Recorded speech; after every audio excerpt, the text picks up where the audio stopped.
अस्सलाम वालेकुम, good morning Pakistan. अच्छा भाई, कैसे हैं आप?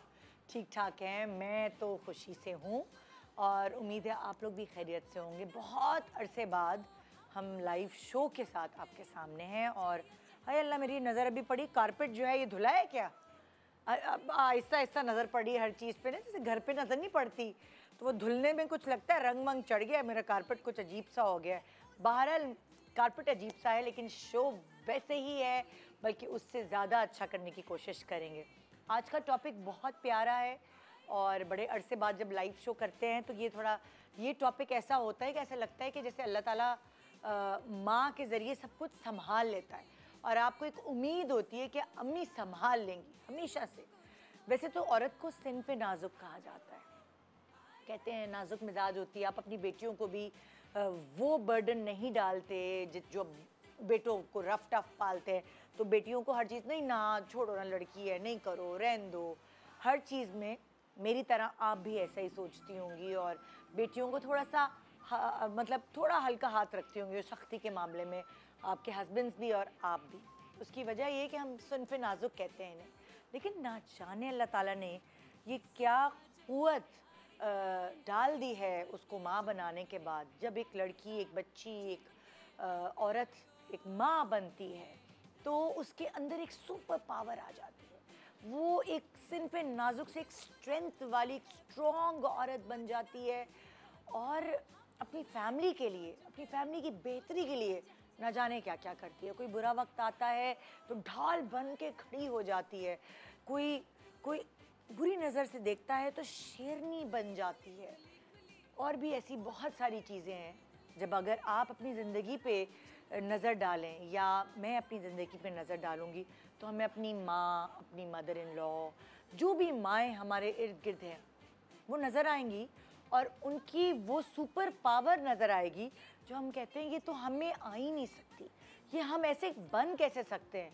जो आहिस्ता आहिस्ता मुझे ये रियलाइज़ हुआ कि जो मैं अपनी अम्मी में सुपर पावर देखती थी वो आहिस्ता आहिस्ता मेरी सुपर पावर बनने लगी।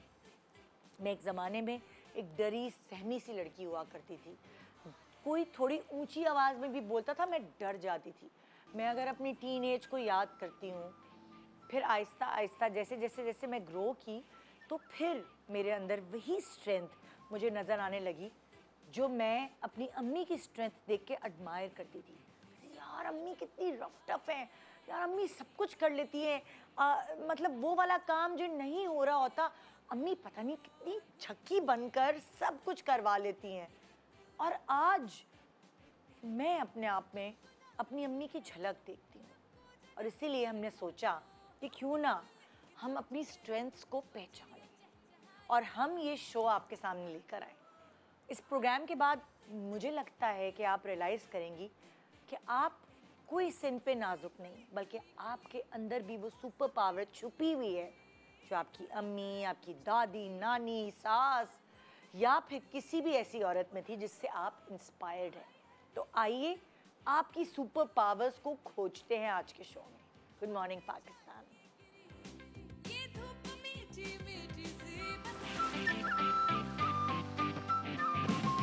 Welcome back, good morning Pakistan. So आज अपनी स्ट्रेंथ्स जानने के लिए, और जाहिर है ये स्ट्रेंथ्स हमें कहाँ से मिलती हैं, अपने बड़ों से मिलती हैं। कभी कभार हम थोड़ी देर से पहचानते हैं और हम कहते हैं अरे हमारे अंदर ये स्ट्रेंथ थी, हमने पहले क्यों नहीं यूटिलाइज़ की, पहले यूज़ क्यों नहीं की, सही जगह हमने इसको लगाया क्यों नहीं। तो आज हम सब आपको ये बताने के लिए बैठे कि आपके अंदर भी वो स्ट्रेंथ छुपी हुई है जो आपकी माँ या आपकी सास या आपकी किसी भी ऐसी करीबी जो औरत है जिनसे आप इंस्पायर्ड हैं या एडमायर करते हैं, उनके अंदर मौजूद है, वो आपके अंदर भी हो सकती है। मेरे पास ऐसी स्ट्रॉन्ग ख़वातीन मौजूद हैं जिन्होंने ज़ाहिर है अपनी माँ से ही विरसे में वो स्ट्रेंथ ली होगी। एक तरफ बैठी है फजीला काजी। अस्सलाम वालेकुम, कैसी हैं आप? गुड, थैंक ठीक यू। आप ठाक? बताएं। बिल्कुल ठीक ठाक। और दूसरी तरफ है डॉक्टर बिल्कीस। अस्सलाम वालेकुम। वालेकुम अस्सलाम। आप कैसी हैं? अल्हम्दुलिल्लाह ठीक ठाक। ठीक है। और बिरजीज़ फारूकी हमारे साथ। अस्सलाम वालेकुम। वालेकुम अस्सलाम। देखिए आपको मैं थोड़ा सा कम जानती हूँ इन सब के मामले में, तो मुझे ये नहीं पता कि आप भी उतनी ही स्ट्रांग हैं जितनी ये दोनों मुझे मतलब लाइक मैं इनको जितना जानती हूँ। अभी हम आपकी बात strength- करेंगे तो फिर- मैं आपको बताऊंगी। ये पता इनको मैं चलेगा। थोड़ा सा जानती हूँ, मैंने इनके साथ कुछ सीरियल्स में काम किया है और ये बहुत स्ट्रॉन्ग। हाँ, so इसका मतलब मेरी टीम ने सही रिसर्च की और क्योंकि आप अभी आई थिंक आपका सेकंड शो है मेरे साथ, Second। सो आहिस्ता आहिस्ता जानने की कोशिश बिल्कुल करेंगे। ऐसे ही होता है।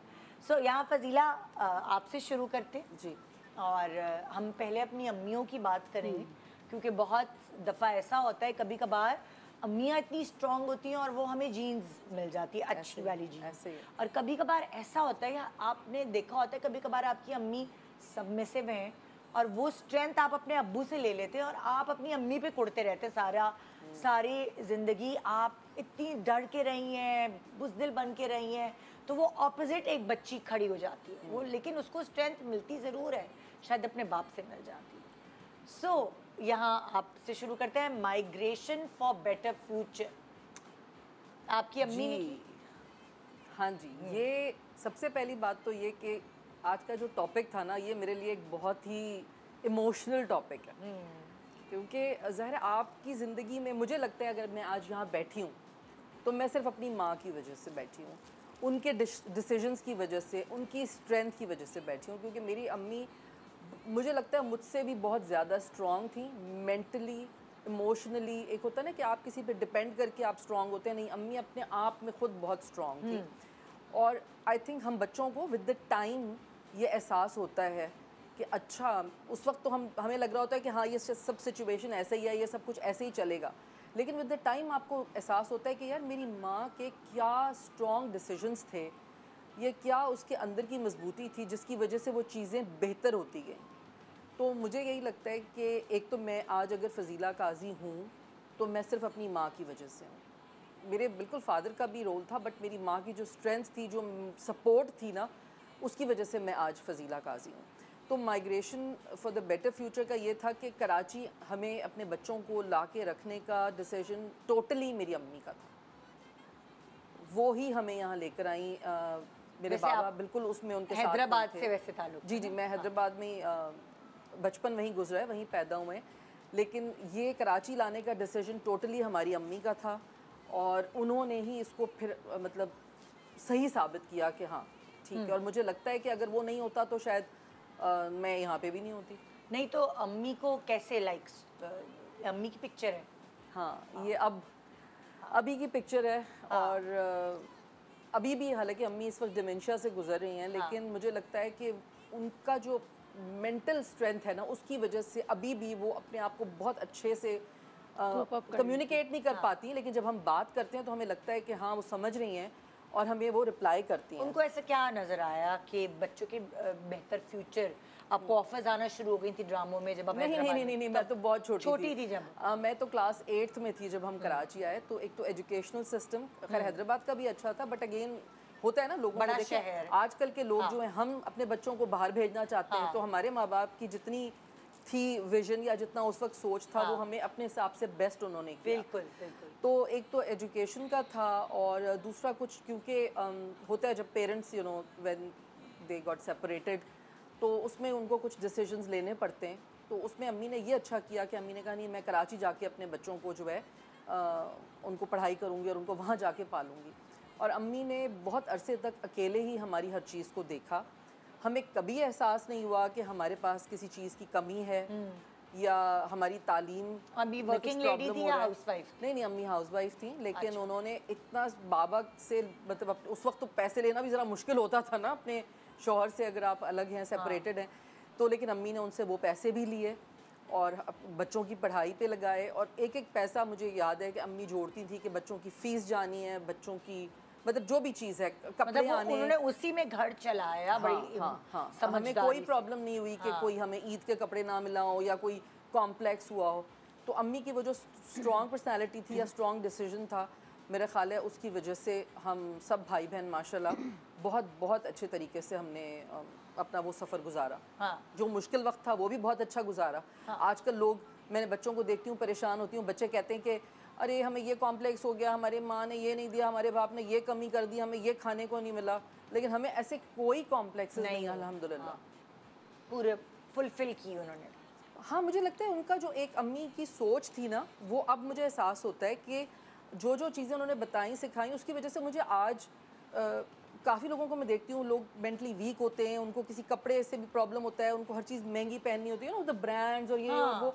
तो मुझे लगता है मुझे उन सब चीज़ों से कोई वो नहीं है, क्योंकि मेरी माँ ने मुझे जो तवज्जो और जो मजबूती दी वो ये थी कि जो आपका अपना है ना, वही सबसे अच्छा है। चाहे वो कपड़ा है, चाहे वो घर है, और कोई हमें दिखावा नहीं सिखाया। हमें ये कहा कि हाँ, लोगों से तमीज़ से मिलो। मेरी आज भी आदत है, अम्मी ने कहा कहीं आप जाएं, एंटर हो, आपने सबसे पहले सलाम करना है, तो ऑटोमेटिकली एक पॉजिटिव वो हो जाता है। तो जो अम्मी की ट्रेनिंग थी या तरबियत थी, मुझे उससे बहुत फ़ायदा हुआ है।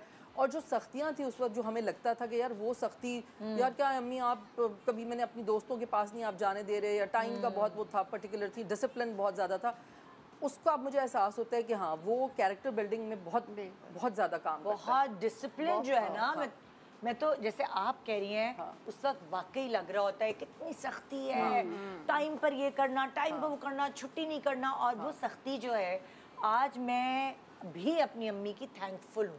मैं उठते बैठते अल्लाह के बाद जिसका शुक्रिया अदा करती हूँ, मेरी माँ है।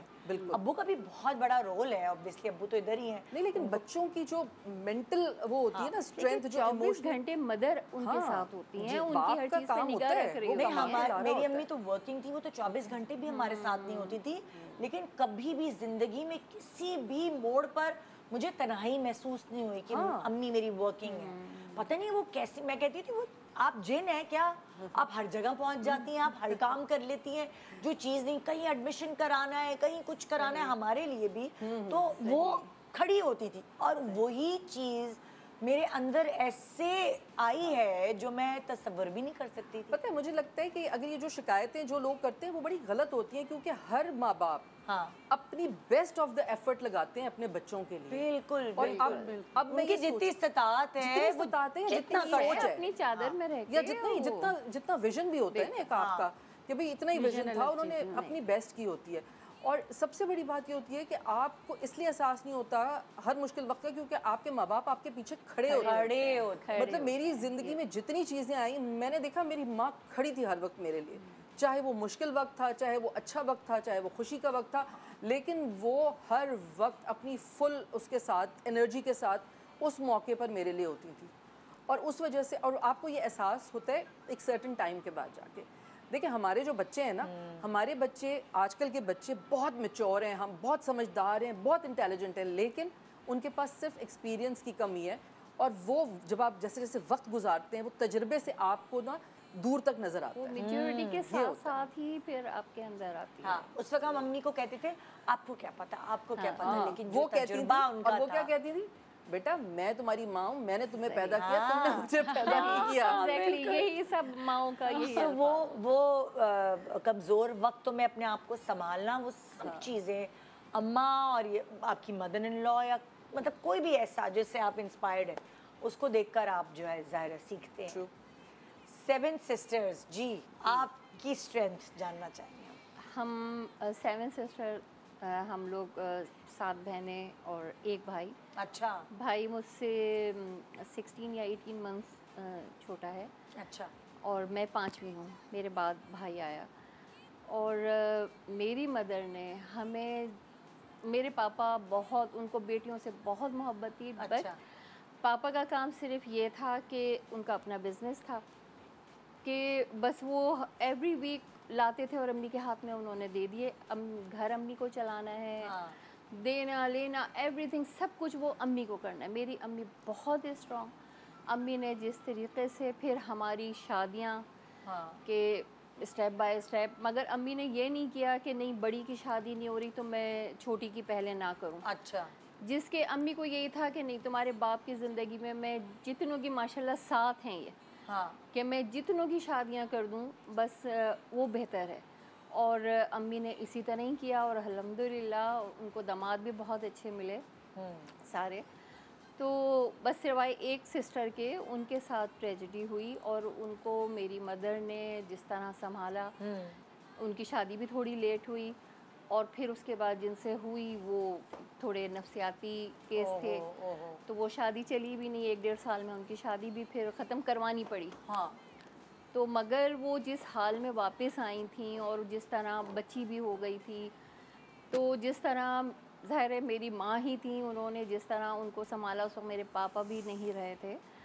तो अम्मी हमारी आइडियल, जो आज हम सब हैं, हम सब में जितनी हिम्मत मैं कहती हूँ और जितनी स्ट्रॉन्ग पर्सनैलिटी हम लोगों की है, वो हमारी अपनी मदर की वजह से है। हमने हमेशा अम्मी को इतना, शादियाँ करना आसान बात नहीं है, ये नहीं कि आज ही के दौर में, उस अभी कुछ साल पहले की भी बात मैं आपको बताऊँ तो, लेकिन वो कहीं कमज़ोर नहीं पड़ी, इसलिए कि पापा का कुछ नहीं होता था, बस वो कहते थे कि ये रखें पैसे, अब तुम देख लो। तो अकेले करना, अकेले औरत को, बहुत सारी हाउसवाइफ ये सोचती हैं कि हम तो कुछ नहीं कर सकते, आप ही तो सब कुछ कर रही हैं। बिल्कुल। तो यही तो सब कुछ कर रही होती हैं, ये घर चला रही होती हैं। जैसे आपके अब्बू पैसे अम्मी के हाथ में रखते देते थे, उसी पैसों में पूरा घर चलाना, पूरे बच्चों का खर्चा, स्कूल, कॉलेज, खानदान होता है, देना लेना होता है, हर चीज़।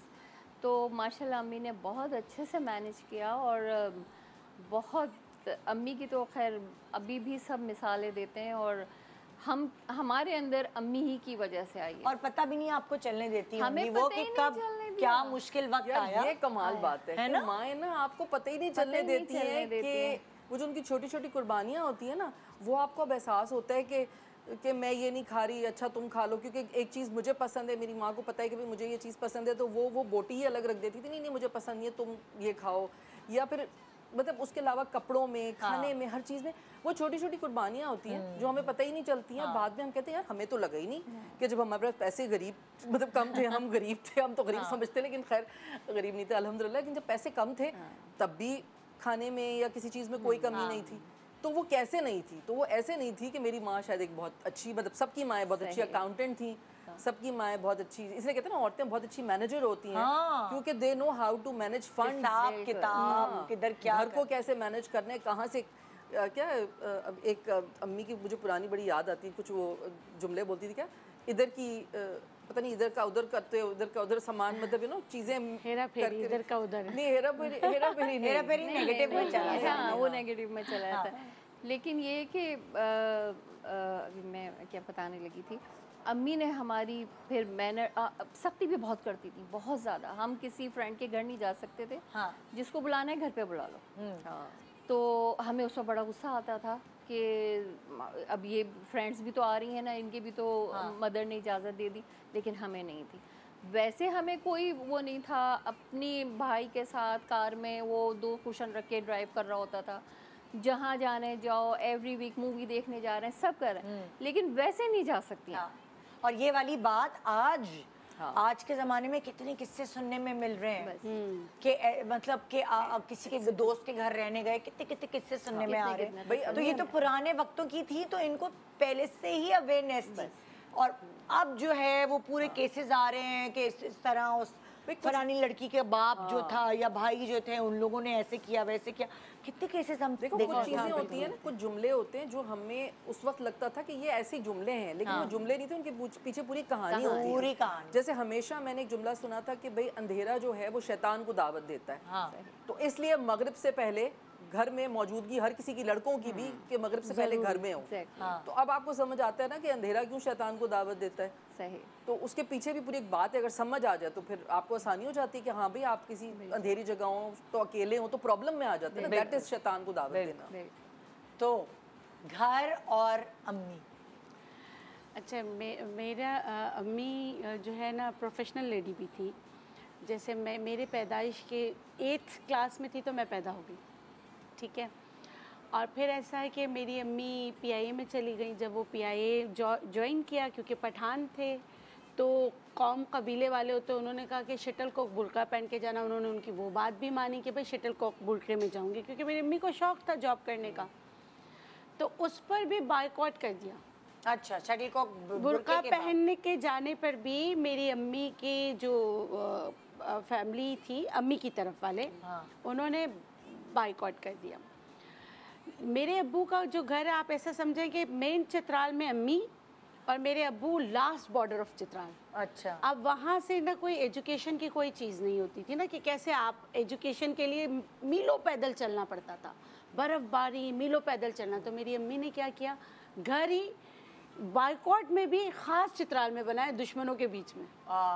अब मैं तो कहती हूँ कि ऐसी औरत कोई दिखाए जिसने अपने बच्चों के लिए बोला कि ठीक है, नहीं बात करना है, नहीं बात करो, ज़मीन तो मेरी, मैं घर यहीं बनाऊँगी, क्योंकि मेरे बच्चों की एजुकेशन अच्छी है। हाँ, स्कूल करीब हो, स्कूल जा सके। हाँ। सेकंड डिसीजन उन्होंने ये लिया कि जैसे मेरे लिए ये लिया था कि भाई लड़की ज़ात हूँ, तो फिर मुझे मेरी फुप्पो के साथ कराची भेज दिया। हाँ। कि यहाँ इसकी अच्छी एजुकेशन हो। हाँ, तो ये मेरी अम्मी से मैंने बड़ी इंस्पिरेशन ली है कि अगर आपका कोई मतलब कि आपका कोई जितना भी बुरा चाहे, लेकिन अल्लाह आपके साथ है। क्योंकि मेरी अम्मा का एक जुमला होता था कि कोई बात नहीं, अल्लाह है ना, वो देख रहे हैं।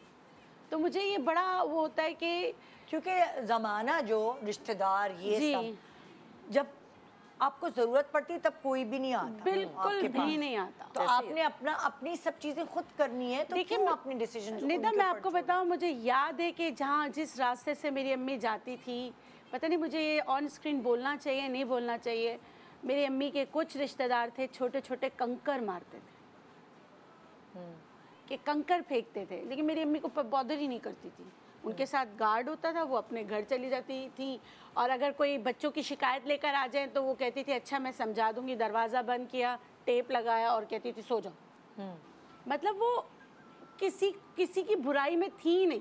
अगर कोई बुरा भी कर रहा है ना तो कहती थी सही हो जाएंगे, छोड़ें। मतलब आप देखें ना कि ओकेजन्स होते हैं, ईद पे एक दूसरे के घर जाते करते, और हम नहीं जा सकते थे, लेकिन कहती थी नहीं मेरे बच्चे यहीं पढ़ेंगे और मैं नहीं छोड़ूंगी जॉब, मैं क्यों छोड़ूं किसी के लिए। तो ये बड़ी स्ट्रॉन्ग लेडी थी मेरी मम्मा। बिल्कुल, वो सारी स्ट्रेंथ विरसे में ही माँ की तरफ से आती है। एक छोटे से ब्रेक के बाद वापस आते हैं, फिर आपकी माँ की स्ट्रेंथ जानेंगे, आपकी स्ट्रेंथ जानेंगे और आपको बताएंगे कि आपके अंदर भी स्ट्रेंथ कहीं छुपी हुई है। ढूंढे उसे आज के शो के बाद। Good morning.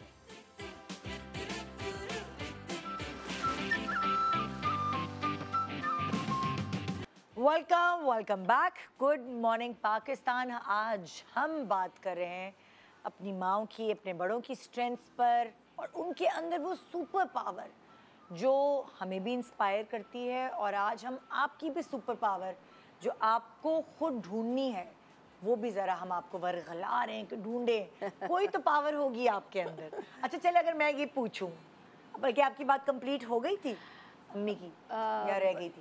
तकरीबन तो हो गई थी फिर। अच्छा, अगर मैं, सबको पता होता है कि मेरे अंदर क्या पावर है, मेरे अंदर क्या सुपर पावर है, तो फजीला आपको क्या लगता है कि आपकी सुपर पावर क्या है? क्या कर लेती हैं आप? सब क्या कहते हैं आपको कि यार फजीला खाना तुम बड़ा फास्ट पका लेती हो, और कोई भी ऐसी चीज़? यार खाना तो खैर मैंने सीखते सीखते सीखा है, ज़ाहिर है।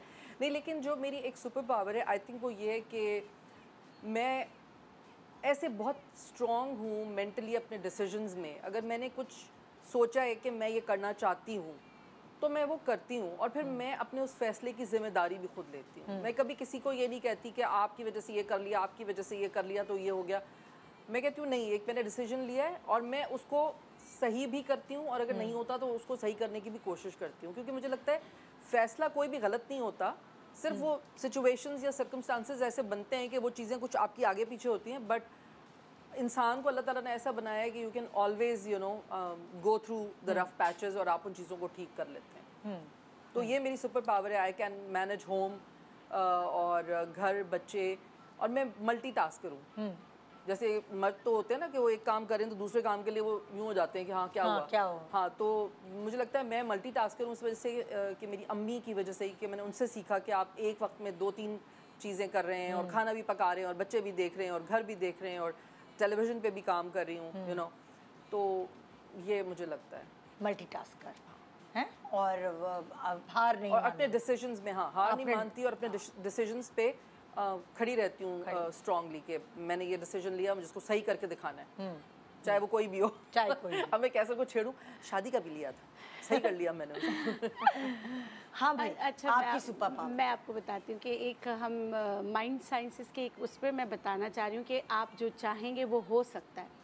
तो मुझसे कहा गया कि आप अपने एम्स और गोल्स लिखें, तो मैंने लिटरली, क्योंकि मुझे हर्ब्स से बड़ा शौक़ था ना, तो मैं ना हर्बलिस्ट थी, कुछ भी नहीं थी। मैंने लिखा मैं सबसे बड़ी हर्बलिस्ट बनूंगी, मैं ये करूंगी, मैं ये करूंगी, मतलब कि जो मेरे गोल्स हैं। और मैं लिखूंगी और मैं मतलब कि ना सब पूरी दुनिया में पहचानी जाऊंगी अपने काम से। एक आपको टास्क देते लिखा, तो मेरे क्लास में कुछ शरारती बच्चे भी थे, उन्होंने जाके उस पर लिखा बिल्ली के, मुझे बिल्ली बोलते थे, नाम बिल्किस की वजह से, बिल्ली के ख्वाब में छींचड़े। कि मतलब कैसे कैसे हो सकता है ना। मैं सबको बताना चाहती हूँ कि जो आप सोचोगे वो आप कर सकते। बिल्कुल। और चाहे आंधी आए, तूफान आए, रास्ते में जितनी भी रुकावटें हैं, अगर आपने अपनी मंजिल तय की हुई है ना कि मुझे वहाँ पहुँचना है, आप कांटों पे चल के जाओगे। अगर आपने अपनी मंजिल तय नहीं की हुई है ना कि आपको लगेगा नहीं यार मैं नहीं कर सकती, तो आप हार जाओगे। एक गाना है ना, रुक जाना नहीं तुम कहीं हार के, कांटों से चल के मिलेंगे तुम्हें साए बहार के। मैं हर औरत को बोलती हूँ रुकना कभी भी नहीं है। देखिए बच्चा जब, मैं एक और मिसाल अपनी देती हूँ कि बच्चा जब छोटा होता है तो हम उसको फीड कराते हैं, उसको मिल्क पिलाते हैं, सब थे, आस्ते आस्ते उसको खाने पे लाते, फिर वो अपने पाँव पे चलता है ना। तो आप अपने टास्क को भी ऐसे रखो। जब आप स्टार्ट करते हो तो आप ये नहीं बोलो कि, क्योंकि आजकल सबको ऐसा होता है कि आज ही प्लेट में हर खुशी मिल जाए, आज ही सब कुछ हो जाए। ऐसा कभी भी नहीं होता। ये ज़िंदगी फिल्म नहीं कि 3 घंटे में ख़त्म हो। ज़िंदगी बहुत मुश्किल होती है, लेकिन आपने हिम्मत नहीं हारना। मुझे ऐसा लगता है कि मैं अब मेरे अंदर कितना, अभी भी आपको नहीं पता कि मेरे अंदर कितना तूफ़ान है, मेरे अंदर कितनी चीज़ें चल रही हैं। मैं उन सबको काम करके ना, जैसे एक समंदर है ना, समंदर के अंदर कितनी चीज़ें चल रही होती हैं, लेकिन अपने काम से इश्क करती हूँ और मैं अपना टास्क देखती हूँ और उसको मुकम्मल करने की कोशिश करती हूँ। मैं ये नहीं देखती हूँ कि मेरी ज़ात के साथ क्या हो रहा है और मैं बैठ जाऊँ घर, ये वो कुछ नहीं। तो मैं हर एक को बोलती हूँ, हर एक की ज़िंदगी में मुश्किलात लगता है ये आपकी स्ट्रेंथ है कि मैं अच्छा सोचती हूँ कि ये अच्छा होगा और इंशाल्लाह, है ना। और कुछ भी मुश्किलें हैं, कुछ भी हैं, दिल में कुछ चल रहा, अंदर कुछ चल रहा, कोई क्या कह रहा हो, क्या नहीं हो, बहुत सारी चीज़ें आपकी ज़िंदगी में होती है। कोई आपकी पीछे से कमीज़ खींच रहा होता है, कोई क्या कर रहा होता है, मैं उनकी तरफ देखती भी नहीं, मैं अपनी टारगेट पे नज़र रखती हूँ। चलें जी, अब आपकी स्ट्रेंथ, आपकी क्या स्ट्रेंथ है अभी तक? जो मुझे लग रहा है इनकी, फजीला की और मेरी, हमारी एक ही जैसी स्ट्रेंथ है। बस ये जो फजीला कह रही थी वही सेम मैं कहूँगी। हाँ। कि मैं हार नहीं मानती हूँ, मैं जो सोच लेती हूँ वो मुझे करना है, उसका ज़िम्मेदार मैं कभी, इसलिए कि मैं किसी से मशवरा नहीं लेती तो मैं किसी और को ज़िम्मेदार भी नहीं ठहराती। अच्छा हो बुरा हो, मुझे इत्मीनान रहता है कि ठीक है ये मेरा डिसीजन था और मैं उसको फिर मैं फ़ेस करती हूँ। अगर वो कहीं मैं गलत भी हो जाती हूँ, मगर फिर मैं उसको फ़ेस करती हूँ, उसको ठीक करने की कोशिश करती हूँ और अल्हम्दुलिल्लाह मैं बहुत मुतमईन हूँ। और जो मैंने सोचा, मैंने स्पेशली अपने बच्चों के लिए जो सोचा, अल्लाह ने मेरा साथ दिया। मैं कुछ भी नहीं हूँ, इंसान तो सोचता ही और कोशिश करता है। और मेरे हस्बैंड की भी डेथ काफ़ी पहले हो गई थी, फिर मैं पाकिस्तान आ गई, बच्चे मेरे स्कूल गोइंग थे और फिर उसके बाद जब मैं बीमार हुई, मगर मैंने हिम्मत नहीं हारी। ये फजीला ने भी मुझे देखा है, मैं उस वक्त इतनी हो गई थी मेडिसिन से, और ये अल्लाह की ब्लेसिंग थी कि मैं उस हुलिये में भी मुझे काम मिलता था और मैं कर रही थी, इसलिए कि मुझे बैठना नहीं था। मुझे ये था कि मुझे अपने बच्चों के लिए मरने से, मुझे नहीं पता मेरी अब ज़िंदगी कितनी है, लेकिन जहाँ तक होता है बस आप ये तो बताएं, आपने अभी शो के दरमियान ब्रेक पे तो बताया कि आप किसी बड़ी बीमारी से गुजरी हैं, वो भी तो डिस्कस करें। ये बहुत बड़ी एक चीज़ होती है। मुझे जब डायग्नोस हुआ है, मुझे है सर्कोइडाइसिस, और ये मैंने ज़िंदगी में कभी नाम मैंने भी नहीं सुना सर्कोइडाइसिस। सर्कोइडाइसिस जब मेरी डॉक्टर ने मुझे क्या है ये, थोड़ा सा डिटेल मैं बताती हूँ। जब मैं डॉक्टर के पास गई, मेरी रिपोर्ट उसके सामने रखी और वो शदीद गुस्से में मुझे देख रही थी और उन्होंने 3 मार्क किए हुए थे मेरी सिटी स्कैन पर। उन्होंने कहा या तो तुम्हें टीबी है, या सर्कोइडाइसिस है, और या ब्लड कैंसर है। अब ये इसके लिए आपकी बायोप्सी होगी और जिसमें पता चलेगा। दुआ करें कि सर्कोइडाइसिस हो या टीबी हो, इसका तो इलाज है, इसका कोई इलाज नहीं। और मैं सिर्फ रो रही थी और साथ मेरी बहन थी, और फिर उन्होंने जो डांटा। आपके हस्बैंड उस वक्त हयात थे? नहीं थे। गॉड, अब ये अकेले आप हो और आप सुन रहे हो, बहुत। और उस वक्त यही था कि बस बच्चों के चेहरे, कि बच्चे छोटे स्कूल गोइंग है, और जो बड़ा बेटा था वो आई थिंक उस वक्त, हाँ, उसने बैचलर में उसका हुआ था एडमिशन। और अभी तो मुझे बहुत कुछ करना है और मैं बैठी हुई हूँ। मैंने कहा ठीक है, मैंने हिम्मत रखी, मैंने कहा ठीक है मेरी बायोप्सी कब होनी है? उन्होंने कहा फला दिन होनी है, लेकिन हम आपको एनेस्थीसिया भी नहीं दे सकते बिकॉज आपके लंग्स का इशू है, आपको बर्दाश्त करना होगा, हम सिर्फ आपको सुन करेंगे और 80% आपका होगा, सुनो आप हो जाएंगे, आपको नहीं फिर, मगर 20% आपको बर्दाश्त करना होगा जो। और मैं स्क्रीन पे अपने इस तरीके से देख रही थी कि मेरी बायोप्सी हो रही थी और इसलिए कि उनको लंग्स और लंग्स का पीस, उनको लंग्स का पानी और पीस चाहिए था टेस्ट करवाने के लिए। तो खैर वो 40 डेज़ मैंने जिस तरह निकाले, वो जब चेक होने गया और उसकी रिपोर्ट, मगर खैर उस वक्त उन्होंने बता दिया था कि 95% मुझे है कि ये सर्कोइडाइसिस है। अब जब कंफर्म हो गया तो मैंने कहा ये बीमारी कौन सी है? तो उसने कहा बिरजिस ये बीमारी बाहर के मुल्कों में तो बहुत आम है, पाकिस्तान में लंग्स की बहुत कम है और ये ठंडे मुल्कों की है। मैंने कहा मैं ना कोई स्मोकिंग करती हूँ ना। आप ज़्यादातर कहाँ रही हैं वैसे? मैं जद्दा में।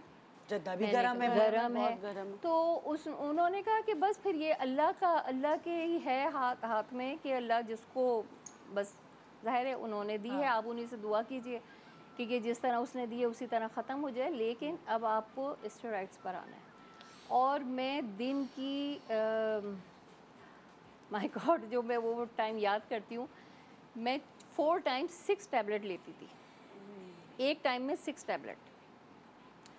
और फिर 1 साल में मैं ये, फिर मेरे बेटे ने सर्च किया उस टैबलेट के बारे में, ये तो उसने मुझे बड़ा मेंटली वो प्रिपेयर करता था और वो ये कहती थी कि इसमें डाइट वाइट कुछ काम नहीं आनी है, ये फुलाएगी तुम्हें और तुम्हारा इलाज अभी यही है। तो फिर मेरे बेटे ने भी मुझे कहा अम्मा अब आप उसकी फ़िक्र छोड़ दीजिए, बस अब आप अपना रिलैक्स रहें और अपना बस जो डॉक्टर कह रही है आप बोलें। तो वो कभी कभी मजाक भी करता है बड़ा बेटा कि आपका फेस जो है ना वो फुल मून बनने वाला है और ये है और वो है। बड़ी मैं टेंशन में रहती थी कि मेरा तो काम ही फिर मैं नहीं कर सकूँगी। 1 साल हुआ है तो उसके साइड इफ़ेक्ट्स मुझे इतने थे निदा कि मैं चल नहीं पाती थी। और मुझे याद है कि फिर मैंने डॉक्टर चेंज किया, मुझे सब ने कहा डॉक्टर भी चेंज करो। अब जो डॉक्टर हैं अल्लाह उनको ज़िंदगी दे, बहुत बेहतरीन डॉक्टर। फिर उनका क्लिनिक है ये दी प्लाज़ा में। तो मुझे याद है कि मैं उस वक्त शूटिंग पे गई थी इंडस हॉस्पिटल और मैं जिस तरह चल के, मतलब मैं स्टेप नहीं उठा सकती थी, मैं अपने आप को घसीटते हुए।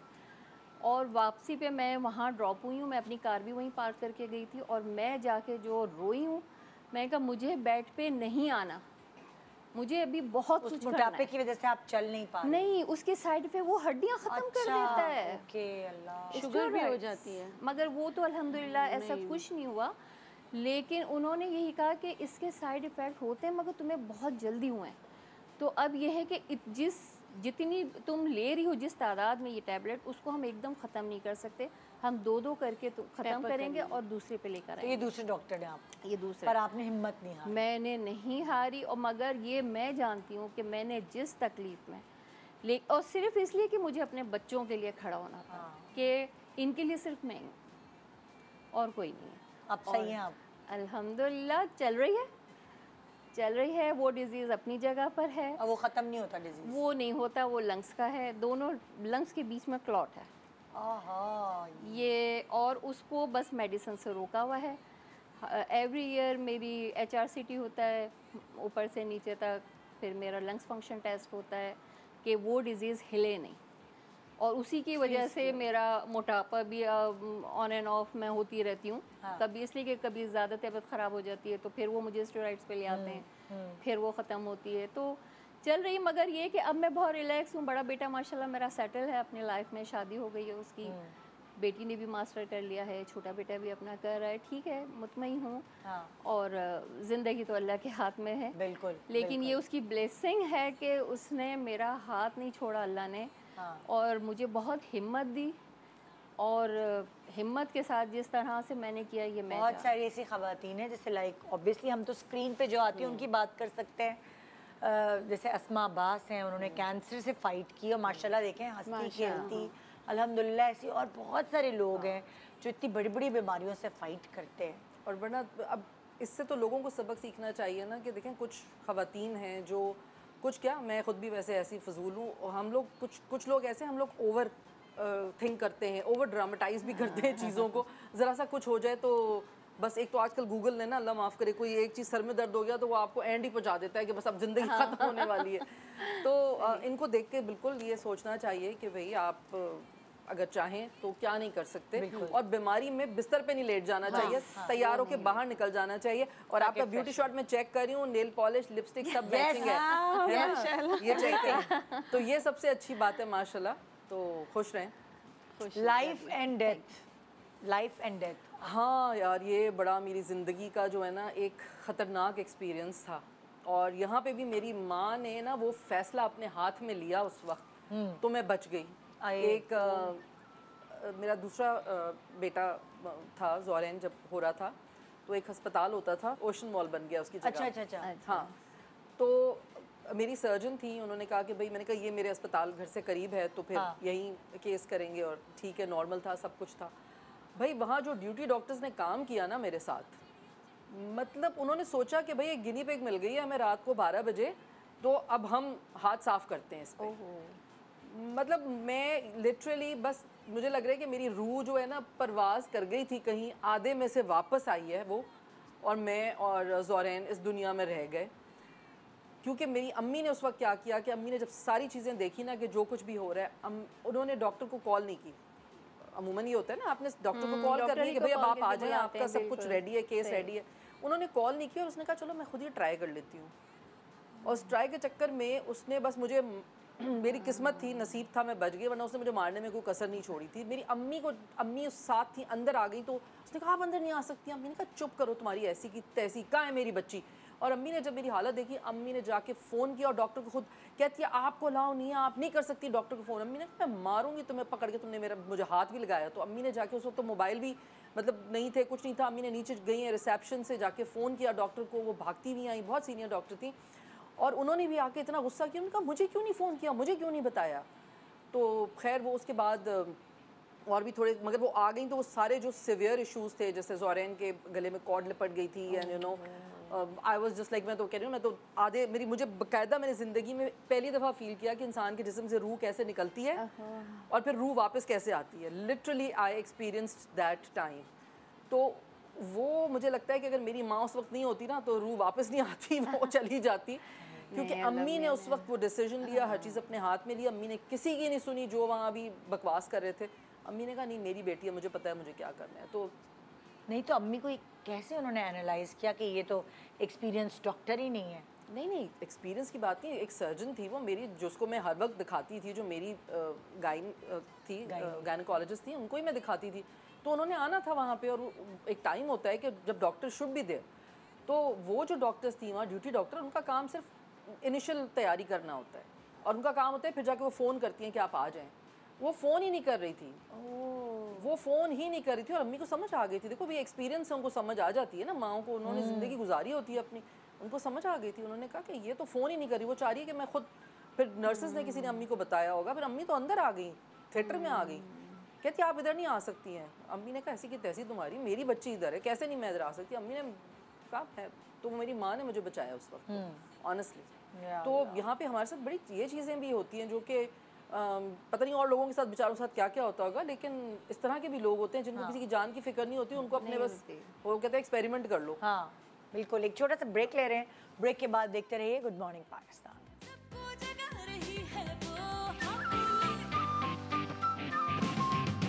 Welcome back, good morning Pakistan. So जी, आज हम बात करें स्ट्रेंथ्स के ऊपर, कि ऐसा नहीं है कि आप सिंफ नाजुक हैं तो आप स्ट्रॉन्ग नहीं हैं।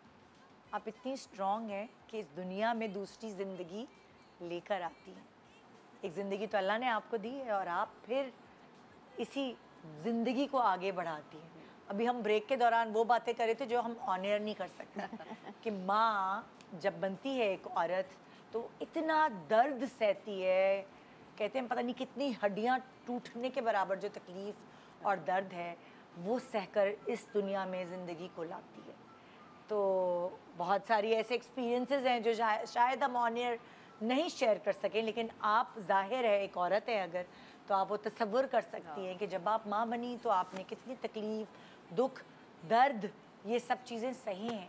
और जाके कहते हैं माँ गले तो बच्चा पले, आसान नहीं होता।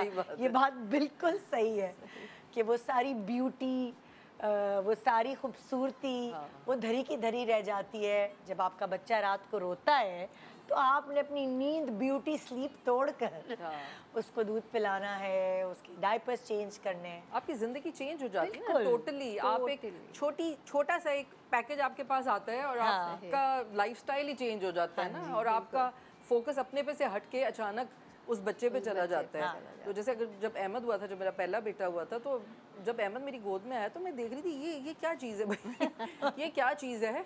और वो मतलब आप बस उसको देखते हैं कि भाई ये रोए नहीं, इसको खाना मिल जाए, इसको ये मिल जाए। और आप जब पहली दफ़ा खुद पाल रहे होते हैं तो एक अलग ही फीलिंग होती है। और फिर जो ज़्यादा आपका बॉन्ड डेवलप होता है, आई थिंक वो विद द टाइम, जैसे जैसे वो बच्चा आपके साथ वक्त गुजारता है तो आपकी वो बॉन्डिंग उस बच्चे के साथ डेवलप होती है, क्योंकि आप अपना निवाला छोड़कर उसको निवाला देते हैं, अपनी हर चीज़ छोड़कर, अपनी नींद छोड़कर उसको सुलाते हैं। तो आई थिंक वो आहिस्ता आहिस्ता वो एक बॉन्ड डेवलप होता है। और विद द टाइम जैसे जैसे बच्चे बड़े होते जाते हैं, आप देखेंगे कि आपके अपने बच्चों से मोहब्बत बढ़ती जाती है। जब छोटा सा एक केस हाथ में आता है तब तो समझ ही नहीं आता ये कौन है, कहाँ से आए, क्यों है। जब नींदें खराब हो रही होती हैं तो बड़ा ही होता है ये क्या हो गया। मुझे तो कनेक्ट करने में उसके साथ तकरीबन 1.25 महीना लगा। सही कि यार ये मुझे अजीब सा लगता था, ये कहाँ से आ गई एक चीज़, नई सी चीज़ है कुछ। और फिर एक इतना अजीब सी फीलिंग होती है कि अच्छा ये ज़िंदगी मैंने अपने अंदर बनाई है, परवान चढ़ाई। अच्छा, और एक और डिफरेंस बहुत ज़िंदगी में तब आता है कि पहले आपकी अम्मा आपकी प्रॉब्लम सॉल्वर होती थी, फिर आपको प्रॉब्लम सॉल्वर बनना पड़ता है।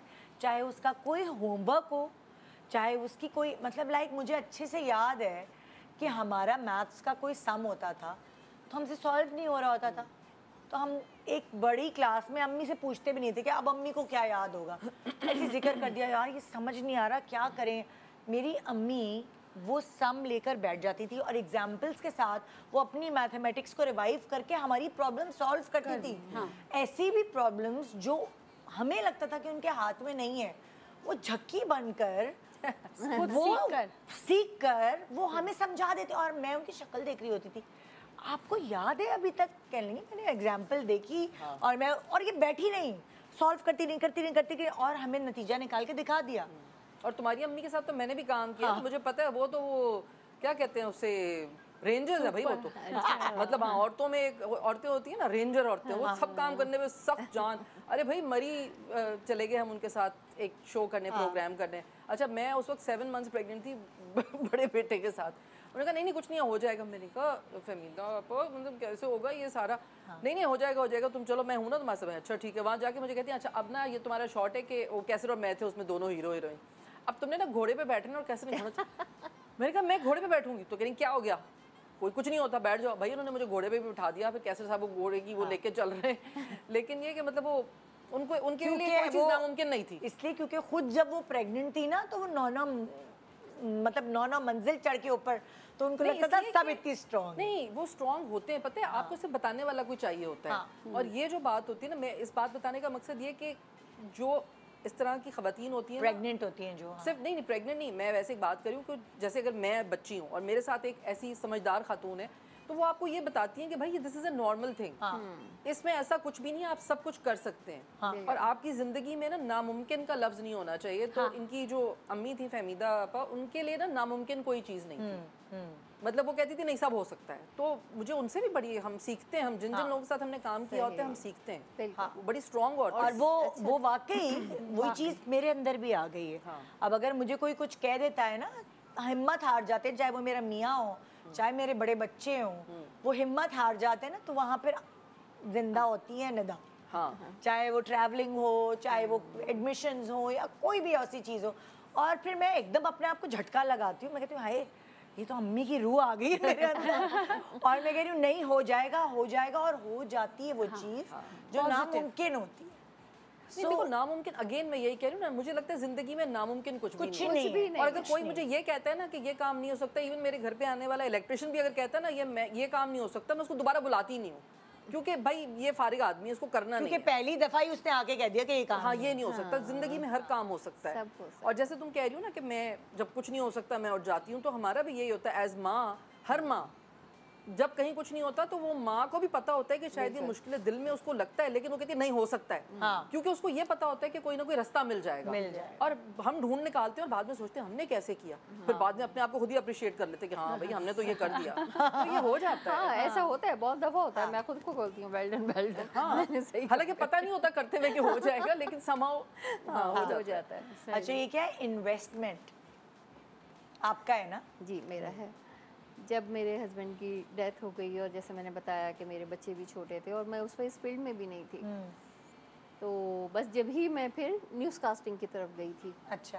तो फिर मैंने सोचा बैठ के कि अभी तो मुझे इनकी पढ़ाई के लिए बहुत चाहिए, और अगर ये मैंने सब ऐसे ही उड़ा दिए जो उनकी ग्रेजुएटी मार्क्स मिली, कि मैंने कहा नहीं, इसकी मुझे इन्वेस्टमेंट मुझे करनी पड़ेगी। फिर मैंने उसमें ज़्यादा, इसलिए कि उस वक्त गोल्ड इतना महंगा नहीं था जितना अब है। मैंने गोल्ड लिया, गोल्ड लेके डाला काफ़ी, मैं यही करती थी। फिर उसके बाद मैंने कंस्ट्रक्शन की तरफ मैंने इसको इन्वेस्ट किया कि मेरा घर चलता रहे। वो तो मैंने सेफ साइड लेके डाला कि आगे बेटी है, उसकी भी शादी करनी है, बेटों को जब ज़ाहिर मुझे अच्छा पढ़ाना है तो मुझे उस वक्त भी ज़रूरत पड़ सकती है। तो मुझे नहीं पता था कि देखिए, एक आम जो इतनी समझदार ख़वातीन होती है उनको ये समझ नहीं आती बात कि गोल्ड जो है उसकी तो प्राइस वैल्यू बढ़ती है, पैसा तो जो लिक्विड मनी है वो उसकी कोई वैल्यू नहीं रहती कुछ अरसे बाद। नहीं रहती। अच्छा, फिर मुझे इसलिए भी था कि मेरे पापा का बिजनेस ही यही था, हमारे यहाँ ज्वेलरियाँ बनती थी। अच्छा। हाँ, तो ये भी थोड़ा सा ये भी था। मुझे, मैंने बचपन से मैं देखती आई थी अपने घर में, अपनी अम्मी को भी यही कि वो जोड़ के रखती थी कि मेरी 7 बेटियां हैं। हाँ। तो मैं ये, मतलब वो तो घर की बात थी ना कि ये बना के दे दें, वो तो जो पापा को बोल दिया पापा ने बना के ले आए, ये कर दिया, और अम्मी रखती गई कि भाई इस तरीके से मुझे ये निकालना है। ये भी नहीं है कि सब एक ही बेटी को देना है। तो वही चीज़ मेरे अंदर थी। जद्दा में रहकर भी मैंने बनाया काफ़ी, फिर यहाँ पर भी मैंने इस तरह से लेके इन्वेस्ट किया। फिर मैं ख़ुद जब न्यूज़ कास्टिंग की तरफ आई, फिर वहाँ से मैं एक्टिंग की तरफ आई, तो अल्हम्दुलिल्लाह घर तो मेरा चलता रहा, लेकिन वो जो मेरी सेविंग थी और जो मुझे आते थे, जो मैंने इन्वेस्ट जहाँ पे किए थे, उससे मुझे कोई मसला नहीं हुआ कभी भी अल्हम्दुलिल्लाह। कि बच्चों की पढ़ाई की तरफ से मैं देखूँ, फिर जिस घर में मैं रहती थी, फिर मैंने आगे चल के ये डिसीजन लिया कि नहीं, मैं इसको रेंट पे दूँ, और भले अभी तो बच्चे छोटे हैं तो मैं थोड़ा इससे छोटे घर में मैं मूव कर जाती हूँ रेंट पर ही। तो ये भी मेरे यहाँ से जो आएगा, और ये मेरे इसी रेंट में मेरा रेंट भी निकलेगा और बिल्स वगैरह भी निकलेंगे। इस तरह मैंने करके बड़ा मैनेज किया, और फिर उसके बाद अल्हम्दुलिल्लाह जब मैं ज़िंदगी ऐसे बेसिकली मैनेज करने का नाम बस ही है। जो भी हमें देख रहे हैं, बहुत सारी ख़वातीन है, मैंने देखा है कि वो एक साबुन के 4 टुकड़े कर कर जो है वो चला रही होती हैं चीज़ें, शैम्पू पे पानी मिलाकर वो चला रही होती है। तो अलग अलग स्ट्रैटेजीज होती है, बेसिकली स्ट्रैटेजीज बनाती हैं वो अपने घर चलाने की, है ना? सही बात। बस तो फिर ये क्या है डॉक्टर बिल्किस का इंसाफ? अच्छा, ये फिर मेरे ससुराल की बात है ना, कि मैं सबसे छोटी बहू थी, मुझसे पहले 2 बहुएं थी। तो हमारे घर में ऐसा होता था कि ना, डिसीजन मेकिंग में मेरा तो कोई नुक्ते वाला भी नहीं कि मुझसे कुछ पूछा जाए। और फिर बड़ी भाभी थी, उन्हीं की चलती थी, जो नहीं होना चाहिए। मैं ये कहती हूँ कि अगर आपने घर चलाना है, आपने चीज़ें करनी है, तो आप इंसाफ होना बहुत ज़रूरी है। अगर वो नहीं होगा तो सारी फैमिली जो है ना, चाहे बड़े की हो, छोटे की हो, किसी की भी हो, सबकी फैमिली ज़िंदगियाँ ख़राब होती हैं। इस बात को अगर बड़े समझ लें तो बहुत अच्छी बात है। क्योंकि मैंने अपनी ज़िंदगी में ये सीखा कि अगर आपको कोई मतलब सप्रेस करे, तो यानी आपको दबाए और आपको ये बोले कि, जैसे मिसाल मैं दे रही हूँ कि मुझे गाड़ी चाहिए, घर में 4 गाड़ियाँ हैं, तो अगर भाभी को चाहिए तो हमें नहीं मिलेगी, चाहे जितनी भी ज़रूरत हमारी है नहीं, क्योंकि उनको गाड़ी चाहिए तो वो लेके जाएंगी, और आपने या जाना है जाए, नहीं तो आप घर पे बैठे।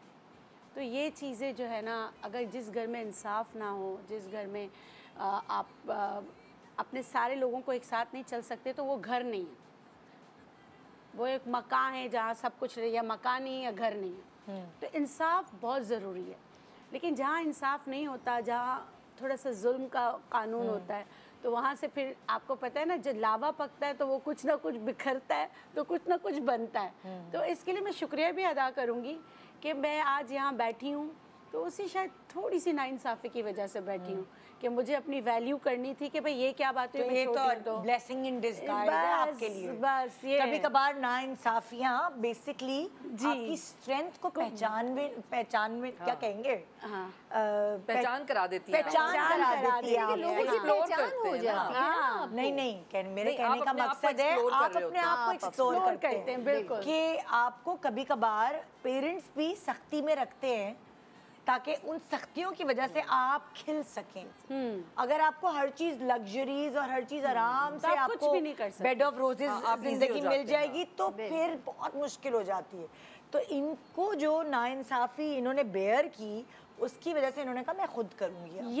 ये जो खुद करने वाली बात है ना, जब ये आती है तो वही आप ब्लूम करते हैं। फिर इनके अंदर की डॉक्टर बिल्किस जाग उठी क्या मैं और मेहनत करूं। बिल्कुल, मैं फिर इस तरह करती थी, मैं नहीं वेट करती थी, मुझे चाहे 1 माइल पैदल चलना पड़े मैं जाती थी, क्योंकि पहले उबर तो नहीं होता था ना कि आप कॉल करो उबर आ जाए।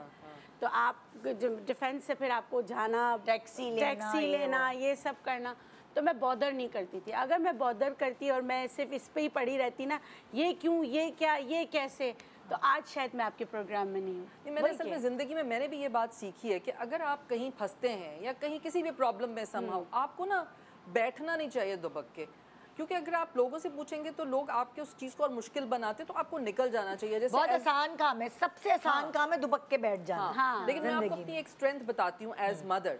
वो ये थी कि हम लोगों को, मतलब मुझे आपको पता है बहुत शौक है ट्रैवलिंग का, घूमने फिरने का। जब मेरे बच्चे छोटे थे मैं तब से भी लेके जाती थी, और इसलिए लेके जाती हूँ ताकि वो दुनिया देखें और उस दुनिया में सीखें कि क्या हो रहा है। तो जब ज़ोरेन एक दफ़ा हम गए घूमने, तो ज़ोरेन की तबीयत ख़राब हो गई, उसको दांत में दर्द हो गया, हम लंदन में थे। अब आप बाहर जब किसी के घर अगर होते हैं तो लोग बड़ा घबराते हैं कि नहीं अस्पताल नहीं जाना, बड़े महंगे होते हैं, बिल ना आ जाए, ये ना हो जाए, मतलब पता नहीं क्यों डरते हैं। हालांकि मुझे लगता है कि अल्लाह ताला ने आपको दिया तो भाई खर्च कर लेना, अपनी आसानी पे खर्च करें। अब मैं, बच्चा मेरा दर्द से तड़प रहा, मुझे समझ ही ना है क्या करूँ। मैंने कहा ऐसी की तैसी, कोई बता ही नहीं रहा अस्पताल या क्या, को कह रहे हैं कि नहीं बड़ा मुश्किल है, अच्छा देखेंगे। मैंने उसको उठाया गोद में और मैं निकल गई। मैं फिर इधर घूमते घूमते एक ग्रोसरी शॉप पे गई। मैंने उनसे कहा, मैंने कहा भी कोई चिल्ड्रन हॉस्पिटल है, मुझे बच्चे को दिखाना है, ये वो। उन्होंने कहा हाँ ये पड़ोस में। तो मैंने कहा लो बताओ, मतलब मैं हार्डली 10 मिनट्स चली होंगी। और उन्होंने कहा हाँ यहाँ मौसम भी अच्छा होता है, आपको कोई गर्मी भी नहीं लगती, आप बच्चा उठा के चल पड़े। तो मैं वहाँ गई, उन्होंने मुझे पूछा, मैंने कहा भाई मैं विजिटर हूँ। उन्होंने कहा अच्छा ठीक है, आप कितने कब जा रहे हैं, कब है। और वो उन्होंने बच्चे को देखा, कोई मतलब जो एक होता है ना बना देते पैसे ये हो जाएगा, मैं तो तैयार थी कि भाई पैसे भी दे दूँ, मेरे बच्चे को देख लें। उन्होंने कहा नहीं विजिटर हैं आप लोग, कोई स्लाइटली इंश्योरेंस आप लोगों की होती होगी उस वक्त, पता नहीं। उसने कहा कि आप बस दिखाएं, दवाई दी। उसने कहा आप कब जा रही हैं, एंटीबायोटिक दी, बच्चे को देखा, दवा दी, बच्चा सही हो गया दूसरे दिन तक। तो बात ये कि किसी मुश्किल में आप निकल पड़े ना, आप क्यों खुद को और बच्चे को तकलीफ में डाल रहे हैं। और मैंने कई दफ़ा ये चीज़ एक्सपीरियंस की है, अगर आप दुनिया के किसी भी मुल्क में जा रहे हैं ना, आप किसी प्रॉब्लम में आप निकल पड़े, आपको अपने मसले का हल मिल जाएगा। लेकिन अगर आप पूछते रहेंगे, लोगों से कहते रहेंगे, तो वो हर कोई अपनी अकल के मुताबिक बोलता रहेगा। निकल के ही नहीं, आप अपने पाकिस्तान में ही आप देख लो, आप किसी प्रॉब्लम में, कोई मुश्किल या कहीं किसी से मशवरा लेना है, पहले तो आपको वो डार्क साइड ही दिखाएंगे कि नहीं जी ऐसा कर लोगी तो ये हो जाएगा, तो यूं हिम्मत नहीं दिलाते, हिम्मत नहीं दिलाएंगे। या पता नहीं, शायद अब आजकल दौर ऐसा चल पड़ा है कि कोई किसी का अच्छा नहीं चाहता। आई डोंट नो, मैं आपको बता रही हूँ 2001 की बात, तो उस वक्त आप गूगल भी नहीं कर सकते थे कि कोई क्लिनिक है करीब में या नहीं। अब तो यू कैन गूगल। तो बल्कि मैं जब अमेरिका गई अभी एक दफ़ा, तो मुझे बड़ा शौक़ था इस तरह की चीज़ें करने का, कि ये बंजी जंप और इस तरह की चीज़ें करने का मुझे बड़ा शौक़ था। तो मैंने कहा यार मैं क्या करूं। फिर मैं एक जगह गई, वो ज़िप लाइन थी, ज़िप लाइन करनी थी। तो मैंने अपनी दोस्त से कहा यार चलो मुझे ज़िप लाइन करनी है। उसने कहा हाँ यार चलते हैं। अब हमने अपने बचपन में तो इतना कुछ किया नहीं था, तो अब हमें शौक़ चढ़े थे। तो हम गए और कैसे कहने लगे अरे भाई जब तक तुम उधर से ऊपर से नीचे नहीं उतरोगी मैं झांकता रहूँगा। मैंने कहा जागते रहो, मैं तो करके आ रही हूँ। हम लोगों ने जिप लाइन की, ऊपर हवा चल रही थी, उस दिन बड़ा सब कुछ था। लेकिन ना एडवेंचर करने के लिए ना आपको थोड़ी हिम्मत करनी होती है। तो लाइफ इज़ एडवेंचर। फिर आप अपने बच्चों के साथ एडवेंचर कर रहे हो या कुछ भी, जैसे अब मेरे 2 बेटे हैं माशाल्लाह, तो लड़कों के साथ भी एक अलग किस्म की एडवेंचरस लाइफ होती है आपकी। तो लड़के कुछ करके आते थे, जैसे जो भी काम कर, मतलब जो भी मस्ती मजाक या कोई भी इस तरह की चीज़। तो मेरा बेटा मुझे ये कहता है, बड़ा वाला, यार फजू तुम्हें पता कैसे चलता है कि ये तुम पकड़ती कैसे हो मुझे। मैंने कहा बेटा तुम मेरी माँ नहीं हो, मैं तुम्हारी माँ हूँ, मैंने तुम्हें पैदा किया है। एक छोटे से ब्रेक के बाद आते हैं हम वापस। Good morning Pakistan.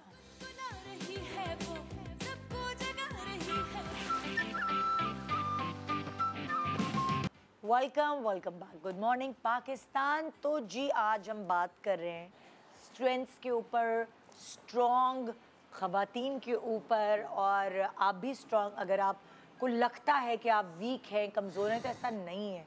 ये सिर्फ एक ऐसा इमेज है जो आपका खुद ही क्रिएट कर दिया गया है। कभी कभार आपके इर्द गिर्द के जो लोग हैं वो क्रिएट कर देते हैं आपका इमेज खुद ही कि तुम तो बहुत कमज़ोर हो, तुम तो बहुत वीक हो।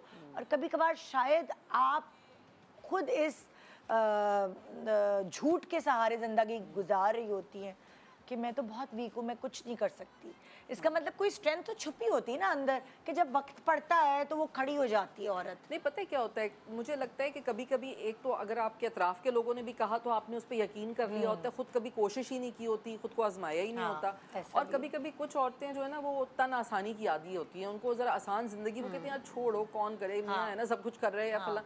तो उसमें फिर आप गलत करते हैं, अपने साथ ज़्यादती करते हैं। आपके अंदर जितना टैलेंट होता है, जितनी आपकी कैपेबिलिटीज़ होती हैं करने की, वो सब आपको कुछ नहीं पता होता। लेकिन फिर अल्लाह माफ़ करे, किसी वक्त अगर कोई बुरा वक्त आ जाता है तो अगर वो ख़वातीन उस वक्त ज़रा अपने आप को पहचान लें और खड़ा कर लें तो वो बुरा वक्त गुजार लेती हैं। और मुझे ये लगता है कि हम ये कहें ना कि आजकल की औरत नहीं, पहले की औरत हमसे ज़्यादा स्ट्रॉन्ग थी। मुझे लगता है हमारी माएँ, हमारी दादियाँ, उनके पास टेक्नोलॉजी की फैसिलिटीज़ नहीं थी। हाँ, तो वो चीज़ें पड़ती नहीं थी ना कि तुम कमज़ोर हो, तुम वीक हो, तुम ये हो, तुम्हें आराम करना चाहिए, तुम हीरोइन हो, तुम शहजादी बन के बैठी रहो तख्त पे। यू नो, आजकल जो एक होता है कि मेरा मेंटल हेल्थ इश्यूज हैं, मैं थक गई हूँ। तो पहले ये सब चीजें होती नहीं थी, उनको होता था ये करना, दे मार 4:30 सुबह उठी, उन्होंने बर्तन धोए, नाश्ता बनाया, बच्चे स्कूल भेजे, नहीं 8 ना भी हो, चलो 2-3 बच्चे स्कूल भेजे। वो सुबह उठ के प्लान करती थी अपनी लाइफ को, नहीं वो सुबह उठ के प्लान करती थी, अपना डे प्लान करती थी कि आज मैंने ये करना है। और आजकल क्या होता है, सुबह उठ के रील में मेंटल हेल्थ इशू, फिर वो और लड़की खुद ही सोच रही थी ओहो आज तो मैं बस, अब मेरा तो ये मसला, आज मैंने कुछ नहीं करना, मैंने लेटे रहना। You know, I am sorry, मतलब no offence to anyone, but ये एक जनरल बात है। तो मुझे भी होता है, किसी दिन मैं भी ज़्यादा रीलें देख लूँ ना, फिर मैं कैसे कहती हूँ देखो ये हो रहा है फिर मैं खुद ही सही करती हूँ अपने आप को। मैं कहती हूँ नहीं, मैं तो कभी कोई होता है ना कोई बताती हूँ नहीं यार इसको ये नहीं करना, चलो भाई इंस्टाग्राम के मुफ्त के ज्ञान शुरू हो गए। वो मेरे सारे पूरी फैमिली मिलके मेरा मजाक उड़ा। नहीं, अच्छा वैसे एक बात बताओ, मैंने कहा परफ्यूम यहाँ नहीं लगाना चाहिए, थायराइड का प्रॉब्लम, ये वो, चलो भाई इंस्टाग्राम के ज्ञान शुरू हो गए। एक बात जो है ना, मैं कसम से निदा सोचती हूँ, जो अभी मुझे मौका मिल गया कहने का, भाई हमें ना ये जो सब चीज़ें हम देखते हैं ना, मुझे लगता है टीवी पे या सॉरी इस पे, ये सारा इंस्टा और ये सब चीज़ें सोशल मीडिया पे, उसको ना फिल्टर करना हमें बड़ा ज़रूरी आना चाहिए। हमें पता ही नहीं है, फिल्टर कोई है ही नहीं, हम देखे जाते हैं, हमें लगता है सब सही है। एक कह रहा है हल्दी पी लो, दूसरा कह रहा है हल्दी नहीं पियो, एक कह रहा है फलाना करो। यू नो, फिल्टरेशन प्रोसेस जो है ना बिल्कुल नहीं है, जीरो है। उसकी वजह से ना हम बहुत बकवास बातें भी देखते हैं, कंफ्यूज, खुद ही कंफ्यूज हो जाते हैं कि हम क्या करें। और तोहमत बहुत लगाते हैं इंस्टा पे, यूट्यूब पे। अभी कोई है यूट्यूबर, वो कह रहा है मैंने सर्जरियां कराई हुई हैं। मैंने भी लिख दिया झूठे पे अल्लाह की लानत।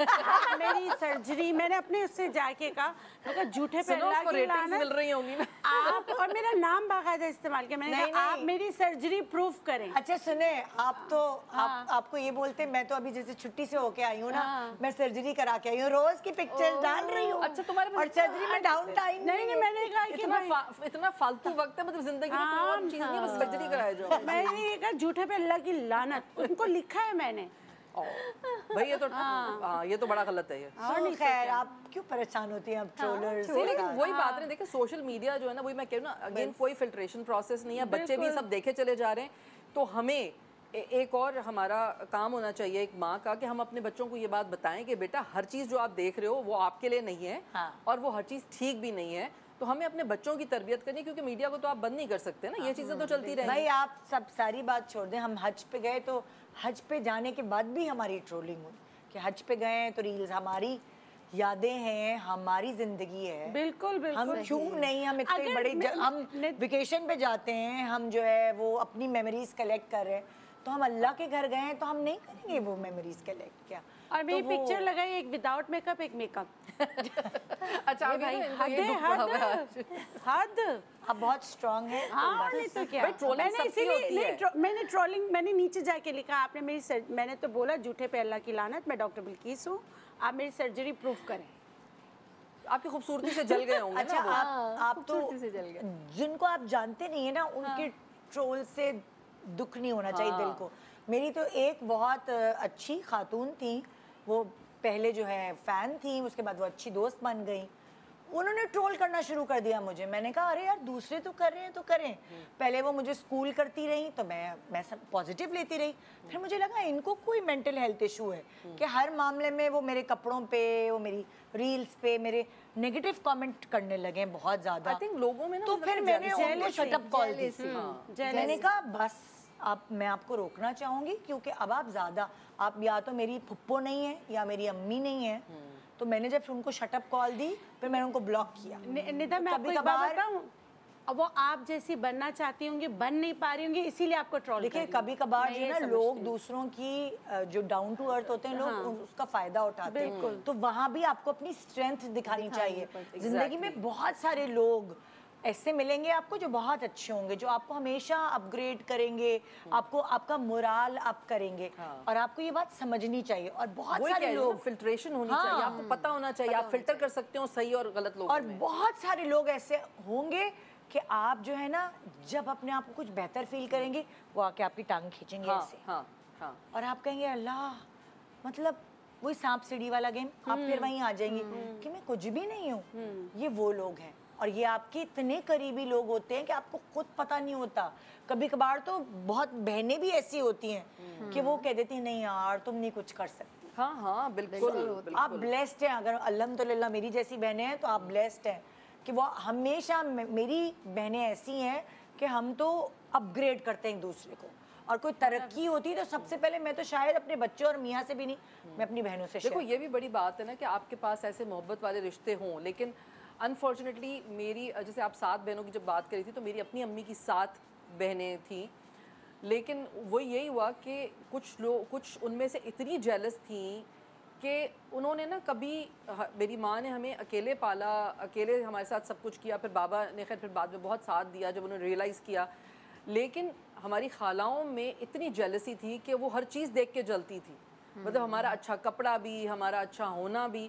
तो ये जेलसीज बहुत बुरी होती है। उसके लिए बेहतरीन हल है कि आप 3 कुल पढ़ें, अपने पे फूकें कि अल्लाह ताला आपको जो है ना फितना फसाद करने वालों के शर से भी महफूज रखे।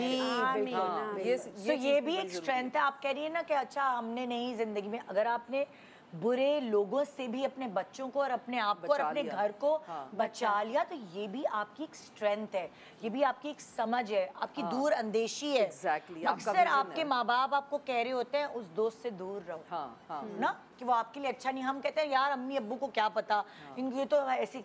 कुछ अरसे बाद हम कहते हैं यार आप लोगों को कैसे नजर आया। एग्जैक्टली। आपको मैं इस बात पे एक छोटी सी बात बताना चाहती हूँ। जैसे माँ की स्ट्रेंथ की बात है, जैसे आप कह रहे हो, मुझे याद आ गया अभी, अहमद का एक दोस्त था, बहुत अमीर लोगों का बच्चा। मैं अहमद से कहती थी, मैंने कहा अहमद बेटा ये बच्चा ना मुझे सही नहीं लगता, तुम इस बच्चे से दूर हो। नहीं अम्मा ये ऐसी है। मैंने कहा नहीं, वो बचपन से अजीब दीवाना बच्चा था, घर पे आता था वो कुछ छत पर दीवारों पे चढ़ जाता था। तो मैंने कहा इसके साथ है कोई प्रॉब्लम। तो जब वो बड़ा हुआ तो एक दिन उसने अहमद को ऐसे फंसाने की कोशिश की। अब अहमद घर से चला तो गया। मैंने कहा बेटा इसके साथ नहीं जाओ। वो कह रहा नहीं अम्मा कुछ नहीं। वो चला गया। उसने एक खेल खेला, उस बच्चे ने एक ड्रामा रचाया। ये अमीरों के बच्चे भी, उनको जब एक्स्ट्रा पैसे चाहिए होते हैं अपनी किसी दूसरी 2 नंबर चीज़ों के लिए या मे बी व्हाटएवर, तो खैर उसने ड्रामा रचाया और उसने अहमद को फंसाया उसमें। अहमद घर आया परेशान, अब वो फिर रहा इधर उधर। मैं उसको देख रही, मैंने कहा ये ऐसे परेशान फिरता तो नहीं। मैंने कहा क्या हुआ बेटा? नहीं कुछ नहीं। मैंने कहा नहीं मुझे बताओ, तुम उसके साथ गए थे? कह रहे आप सही कह रही थी, मुझे उसके साथ नहीं जाना चाहिए था। तो मैंने कहा क्या हुआ? कहता है वो उसने मुझे फंसाया एक चीज़ में, एक गाड़ी मार के मुझे कहता है 20,000 रुपये लेके आओ अपने घर से, वरना ना मैं बताऊँगा कि तुमने ये गाड़ी मारी है। खैर, लेकिन वो हमारी स्ट्रेंथ उस वक्त ये थी कि मैं और कैसर अपने बच्चे के साथ खड़े रहे, क्योंकि हमें पता था कि हमारा बच्चा ऐसा नहीं कर सकता। तो हमने, उसने वो कुछ छुपाया नहीं, हमने पूछा, उस बच्चे का फ़ोन आया, कैसर ने बात की। अच्छा वो डर गया। फिर जाहिर है जब उसने कहा बाप भी खड़ा हुआ है, माँ भी खड़ी हुई है, इस बच्चे के पास तो कोई ऐसी छुपाने की चीज़ नहीं है, तो हमने उसको खैर उस मसले से समहाउ निकाला और उस बच्चे की भी शिकायत की। तो अहमद ने कहा अम्मा आप लोगों ने मुझे सही कहा था, और स्ट्रेंथ ये है कि हमने अपने बच्चे के साथ खड़े रहे, उससे पूछा, क्योंकि हम उसको जानते थे, हमने उसको उस जगह से निकाला। उसके बाद क्या हुआ कि उसने कहा कि नहीं, अब वो हर वो बात मानता है जो हम कहते हैं, क्योंकि वो उसको हमारा विजन उस तरह ज़्यादा है, हम लोगों को ज़रा दूर अंदेशी से देख सकते हैं, दूर तक देख सकते हैं। तो ऐसी 2-3 चीज़ें हुई जो मेरे बच्चों की लाइफ के डिसीजन थे। तो उस वक्त भी अहमद का एक डिसीजन था जो मैंने कहा अहमद ये नहीं हो सकता, ये तुम्हारे लिए ठीक नहीं है। उस वक्त बड़ा अपसेट हुआ, लेकिन आज वो मुझे कहता है नहीं अम्मा आप बिल्कुल सही कह रही थी। तो ये चीज़ें जो होती हैं ना, आप अपने बच्चों के लिए, अगर ये हमने अपनी माँ से सीखा, फिर मेरी सास से सीखा, जैसे कैसर के साथ भी आंटी, कैसर सबसे बड़े थे तो आंटी का ये था उसूल कि वो 11 बजे रोज़ सुबह फ़ोन करती थी। वो भी एक स्ट्रेंथ है कि आपकी माँ रोज़ कहीं भी दूर बैठे हैं आप, आपकी माँ रोज़ सुबह 11 बजे आपको फ़ोन करके पूछती है हाँ भाई सब ठीक ठाक है, सब खैरियत है। तो जो बच्चा अपने दिल की बात अपनी माँ से कर सकता है वो बीवी से भी नहीं कर सकता, ऑनेस्टली किसी से भी नहीं कर सकता। तो वो जो स्ट्रेंथ एक आपको मिलती है कि भाई मेरी माँ रोज़ सुबह पूछती है सब खैरियत है, सब कुछ ठीक है।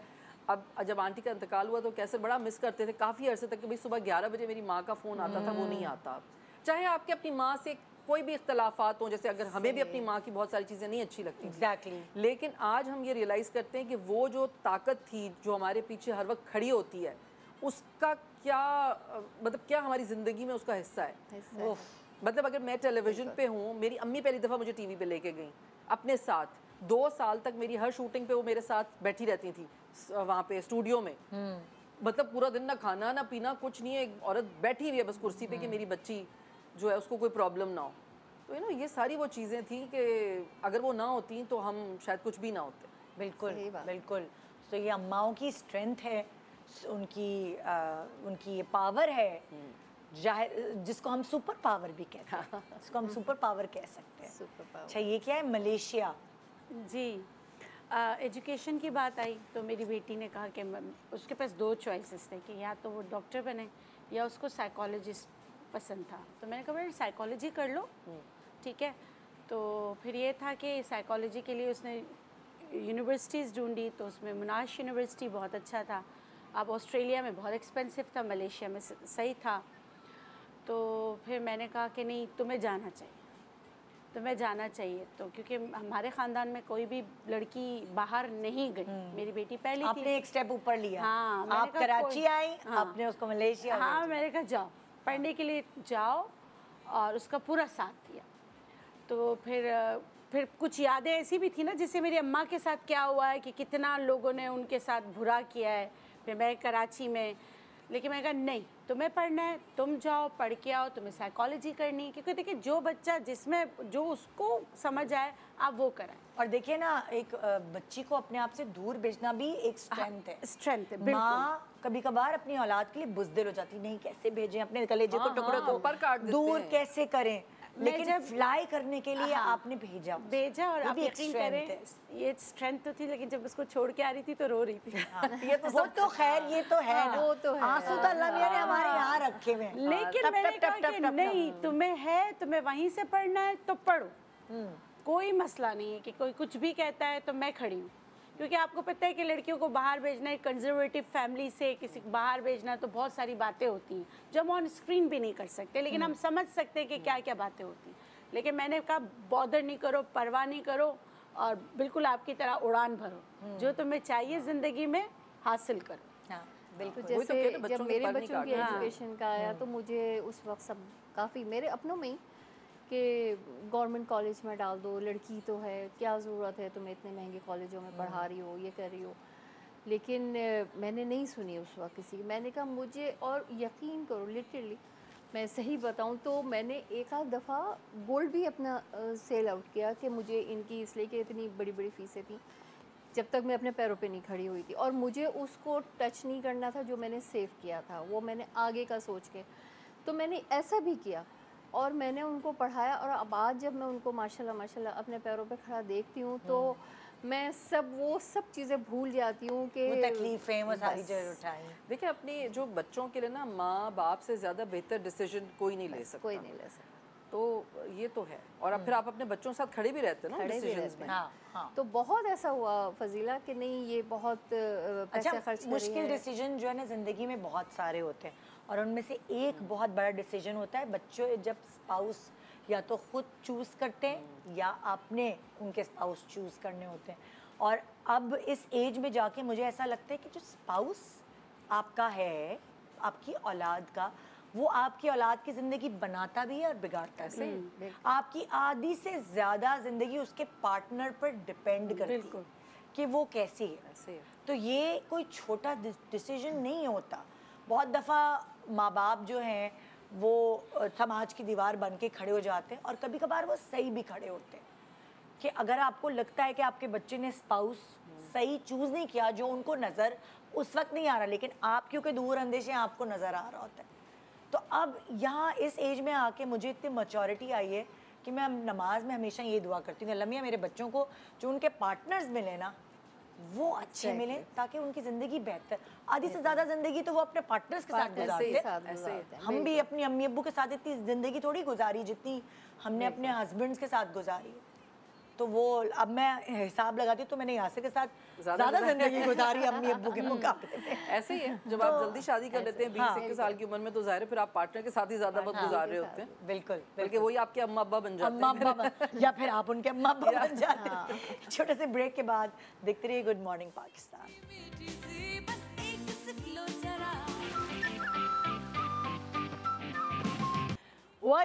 Welcome back, good morning Pakistan. So जी, आज आप इन सब की स्ट्रेंथ्स के बारे में जान रहे हैं, और ये सुन के ना कभी कभार दिल चाहता आईने में देखें, और आज आप आईने में देखिएगा शो के बाद, और ये जानने की कोशिश कीजिएगा क्या है आपकी स्ट्रेंथ। ये मुझे भी बहुत बाद में पता चला कि अच्छा मेरे अंदर भी कोई स्ट्रेंथ है। मुझे जैसे मैं धान पान से थी टीनेज में, तो मुझे लगता था मैं बड़ी वीक हूँ, नहीं हूँ मैं स्ट्रॉन्ग, लेकिन अब ये तो फिजिकली हम देखते हैं ना अपने आप को। हाँ, पर लेकिन अब 17 किलोमीटर यासिर भी चला, मैं भी चली अभी वेकेशन पे, और वो चाहे कितने भी डोले अपने बना ले, बड़ी एक्सरसाइज की रील्स बनाता है, मगर जी चलने में मैं उससे आगे स्ट्रेंथ आती है यहाँ से। हाँ हाँ, आपको मैं बताऊं, ये चीज़ आती है यहाँ से। हाँ। और इसमें ना मैं एक बात सोच रही थी निदा, क्योंकि ज़रा अब हम प्रोग्राम के एंड की तरफ जा रहे हैं। बहुत अच्छी बात है, लड़कियों को डिसीजन मेकिंग के लिए इतना स्ट्रांग होना चाहिए कि वो अपने लिए डिसीजन ले सकें, और लेकिन ना उसके साथ साथ आपकी स्ट्रेंथ ये भी है कि आप जो भी डिसीजन ले रहे हैं अपनी लाइफ का, उसमें आप कोशिश करके मैक्सिमम जो आपसे मोहब्बत करने वाले लोग हैं उनको साथ लेकर चलें, और उनको कोई भी ऐसी तकलीफ़ ना दें जिसकी वजह से आप आगे जाके किसी वक्त सोचेंगे यार ये मुझे नहीं करना चाहिए था। स्ट्रांग होने का मतलब ये नहीं है कि आप हार्मफुल हो जाएं। हाँ, हम वो बिल्कुल नहीं कह रहे कि स्ट्रांग बने और अपने करीब वालों को जो है जख्मी करते हुए आप स्ट्रेंथ या अपने आगे किसी को ना समझें, ये नहीं। यही तो औरत की खासियत है कि वो नरम भी है और यहाँ से गर्म भी है। तो यही तो खासियत है कि किसी को चोट पहुंचाए बगैर अपने गोल्स अचीव करना। एग्जैक्टली। किसी को हर्ट किए बगैर, और कोई हर्ट है तो उसको मरहम लगा के और अपने माँ बाप की बात माने। हाँ। क्योंकि माँ का तजुर्बा, बाप का तजुर्बा आपके तजुर्बे से ज़्यादा है। कुछ लोग होते हैं ना कि ज़िद में ऐसे फैसले कर लेते हैं बच्चे जो बाद में जाके पछतावे का बाइस बनते हैं। हाँ, लेकिन देखिए माँ बाप तब भी खड़े होते हैं साथ। अगर आप कोई गलत भी फैसला कर लें तो आपके माँ बाप तब भी खड़े होते हैं। माँ बाप कभी नहीं छोड़ते। हाँ, कभी भी नहीं, वाकई नहीं, ये बात तो। और दूसरा एक और बात है कि माँ बाप भी इंसान है ना, हाँ, फरिश्ते नहीं है, गलतियाँ उनसे भी हो सकता है कि माँ बाप ने आपके लिए कोई डिसीजन लिया और वो सही नहीं हुआ, तो ये उन्होंने इंटेंशनली नहीं किया, जानबूझ के नहीं किया, जाने अनजाने में किया। और ये भी हो सकता है कि कभी कभार बच्चे जो हैं उनको नज़र आ रहा होता है उनका फ्यूचर कि ये सही है उनके लिए, और माँ बाप उनको घसीट होते हैं नहीं ये गलत है, और बच्चे उस वक्त ज़रा सी बगावत करते हैं और फिर ये प्रूफ करते हैं थोड़े दिनों में कि देखिए हम सही थे। वही तो माँ बाप ना, हाँ, कि आप डिसीजन जब लें तो उस पर स्टैंड करें, उसको सही करके दिखाएं ना, ताकि अगर आपने जो चीज़ अपने लिए डिसाइड की है तो फिर अगला भी सोचे हाँ यार इन्होंने सही किया। सिर्फ हमारे पास माँ बाप की एक छोटी सी प्रॉब्लम ये है कि वो ना अपने बच्चों के पर काटने की कोशिश करते हैं, सिर्फ इसलिए कि कहीं हम अकेले ना रह जाएं। तो ये जो एक डर है ना, ये हमें पेरेंट्स को अपने ज़हनों से निकालना होगा कि भाई अल्लाह, ऊपर अल्लाह होता है और नीचे आप अपने लिए खुद होते हैं। बच्चे आपकी एक जिम्मेदारी है जो अल्लाह ने आपको दी है, उनकी मोहब्बत आपके दिल में डाली है तो आप उनके लिए करते हैं, लेकिन आप ना उनको आगे बढ़ने से ना रोकें, उन्हें करने दें। कभी कभार थोड़ा सा माँ बाप कभी कभार सेल्फिश हो जाते हैं, सोच के हमारे बुढ़ापे में हमारा क्या होगा। हाँ, ये नहीं सोचना चाहिए, ये नहीं सोचना चाहिए। हमें अपने बच्चों को अपलिफ्ट करना है, उनको उड़ने देना है, और बच्चे साथ होते हैं फिर आपके। जब आपने बच्चों को भी सारा वक्त इस तरह सपोर्ट किया होता है तो वो हमेशा आपके साथ होते हैं। ये नहीं कि वो आपसे कितने सारे आपने बच्चों को देखा होगा कि वो अपनी सारी कश्तियां जलाकर आ गए बाहर, वो सेटल थे क्योंकि उनकी माँ बीमार है, क्योंकि उसका कोई नहीं है। बहुत से लोग गए नहीं, कुछ यहाँ से जिनकी फैमिलीज बाहर हैं, लेकिन वो साहब, मतलब मैं अपनी बहुत सी दोस्तों को जानती हूँ जिनके हस्बैंड्स, उनके पेरेंट्स बहुत मतलब एजड थे, बीमार थे, तो वो यहीं रहे जब तक कि वो मतलब रहे दुनिया में। लेकिन फैमिली मैं अभी जहाज में एक कपल से मिली जो 12 साल बाद उन्होंने कदम बाहर निकाला है पाकिस्तान से, क्योंकि उनके अब्बू जो हैं वो बहुत बीमार है, बेड रिडन है, तो वो अपने अब्बू की खातिर नहीं निकले 12 साल से। तो अब थोड़े बच्चे बड़े हुए हैं तो मियाँ बीवी दोनों बच्चों के थोड़े ऊपर ना छोड़ के अब्बू को निकले। तो मैंने कहा यार देखो ऐसी भी औलाद है कि 12 साल से वो उन्होंने कदम नहीं बाहर निकाला अपने पेरेंट्स की वजह से। तो ऐसी बात नहीं है, अपने बच्चों को, ये भी आपकी स्ट्रेंथ है एज मदर कि उनको ना अपने खूंटे से नहीं बांध के। हाँ, और आपके बच्चे आपकी स्ट्रेंथ बनते हैं अगर आप उन्हें मजबूत होने देते हैं। बच्चों को आपको थोड़ा छोड़ना पड़ता है, उन पे जिम्मेदारी भी डालनी पड़ती है और उनको थोड़ी आज़ादी भी देनी पड़ती है। बिल्कुल बिल्कुल। सो आपका आ रहा है अब घर। अच्छा, घर। हाँ जी, घर, होम स्वीट होम। मैं अपने घर में दो चीज़ें थी जब मैं ये बात करी थी। एक तो ये था कि मुझे हमेशा ये था कि भाई मेरा अपना घर होना चाहिए। somehow I don't know, मेरे कुछ बचपन से दिमाग में था, क्योंकि शायद हम जिन घरों में पैदा हुए वो रेंट पे नहीं थे, वो हमारे अपने घर थे। फिर जब हम कराची आए तो यहाँ आके जब 2-3 दफ़ा, हर दफ़ा जब आपको पता है रेंट वाला तो कहे कि जी घर खाली करो, तो आपको घर बदलना पड़ता है।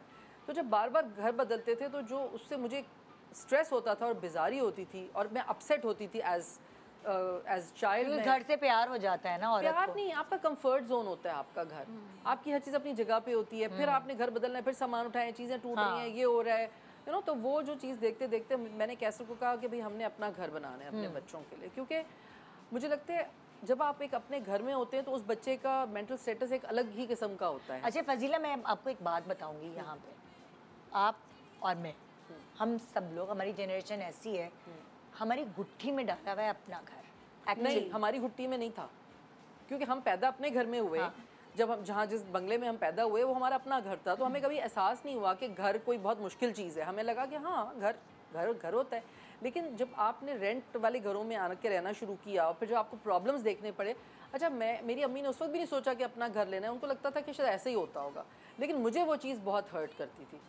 तो मैंने तो इसलिए कहा, हालांकि मुझे कैसे ने कहा नहीं मैं बिजनेस में लगा दूंगा ये पैसे, मैंने कहा ऐसी की तैसी, कुछ नहीं होगा, पहले घर आएगा बाकी चीज़ें होंगी। तो मुझे अपने जहन में कुछ था, बिकॉज मुझे लोगों के रवैये नहीं अच्छे लगते थे मालिक मकानों के, कि आप किराया बढ़ाएं और आपने ये कर दिया और मैं आऊँगी देखने घर में, आपने कुछ किया तो नहीं है, आप रेंट ले रहे हैं मुझसे, तो वो मेरा घर है जब तक मैं आपको रेंट दे। तो मुझे ना ये चीज़ें, छोटी छोटी चीज़ें बहुत हर्ट करती थी, इसलिए फिर मुझे तो ये था कि मेरा घर होना चाहिए। और जब घर हुआ तो मुझे ये लगा कि मेरे बच्चों को भी उससे बहुत फ़र्क पड़ा, क्योंकि वो फिर ओन करते थे उस जगह को, उस स्पेस को, और उसके लिए काम करते थे।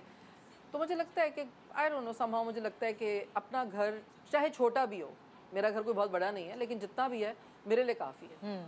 तो मुझे लगता है एक आपका जो एक ओनरशिप का एहसास होता है ना, वो भी आपको स्ट्रॉन्ग करता है, वो भी आपकी स्ट्रेंथ बनता है। क्योंकि आपके बच्चे को पता होता है कि मैं बाहर काम करने जा रहा हूँ, मेरा घर पीछे मौजूद है, मुझे कोई भी प्रॉब्लम होगी वापस मैं अपने घर में आऊँगा। मेरे पेट में चटनी रोटी जा रही है, मुझे कोई देख नहीं रहा, लेकिन मैं अपने घर में हूँगा, अपनी छत के नीचे हूँगा। तो आई थिंक मैं ऐसे सोचती हूँ घर के बारे में। तो मैंने कैसर को कहा कि मुझे तो घर बनाना है, तो ये डिसीजन मेरा था और बहुत स्ट्रांगली मैं इस पर डटी रही कि मुझे अपना घर चाहिए। और मेरे बच्चे कहते हैं कि अम्मा आपने सही किया। हाँ बिल्कुल बिल्कुल। एक आज के दौर में तो अब बच्चे सोच भी नहीं सकते कितनी जल्दी वो घर बना सकें, जितनी महंगाई है और जितनी वो, तो अगर बना लिया अम्मा अब्बा ने तो वही अक्लमंदी है बेसिकली।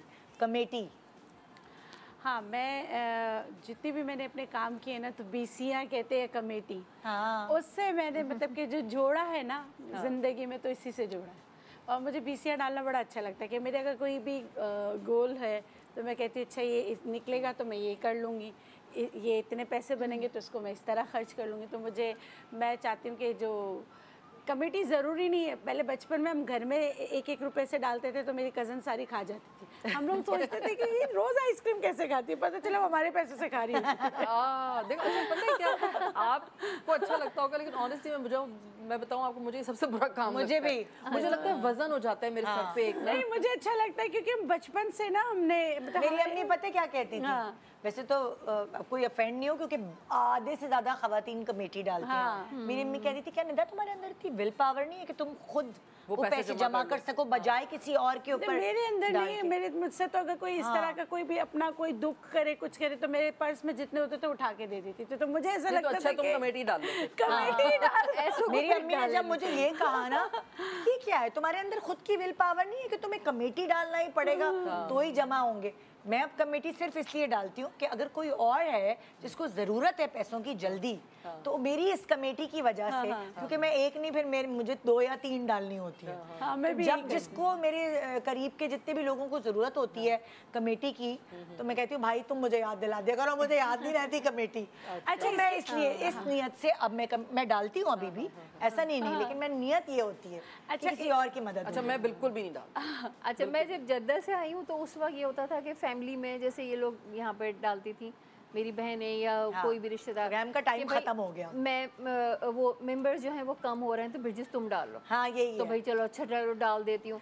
मैं थैंक यू करना चाहूँगी आप सब लोगों का कि आप लोगों ने अपनी स्ट्रेंथ्स हमसे शेयर की। और आज ये शो करने का मकसद था कि प्लीज़ अपनी स्ट्रेंथ को जानिए, आप कमज़ोर नहीं हैं, यकीन जाने। आप अपने घर के बोझ को ढो रही हैं, चाहे वो घर में रहकर ही सही, अगर आप हाउसवाइफ भी हैं तो आप देखिए कितने सारी आपके मियाँ तो आपके हाथ पे पैसे रख देते हैं और उसी में इस महंगाई के दौर में आपने घर चलाना है, किसी के आगे हाथ नहीं फैलाना, हंसते खेलते इस घर को चलाना है। तो ये कमज़ोरी नहीं है, ये आपकी ताकत है और आपकी ताकत की वजह से घर चल रहा है। तो ये था हमारा आज का शो। उम्मीद है शायद इस शो के ज़रिए आपको स्ट्रेंथ मिल जाए अपने अंदर। गुड मॉर्निंग पाकिस्तान, खुदा हाफिज़।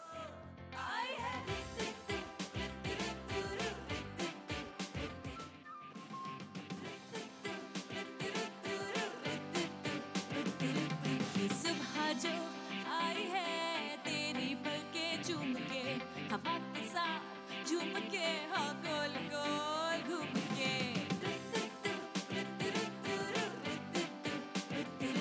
यूं गुनगुना रही है वो, सबको जगा रही है वो, हाँ फूल लेके चोंच में जो चिड़िया चहचहाई है।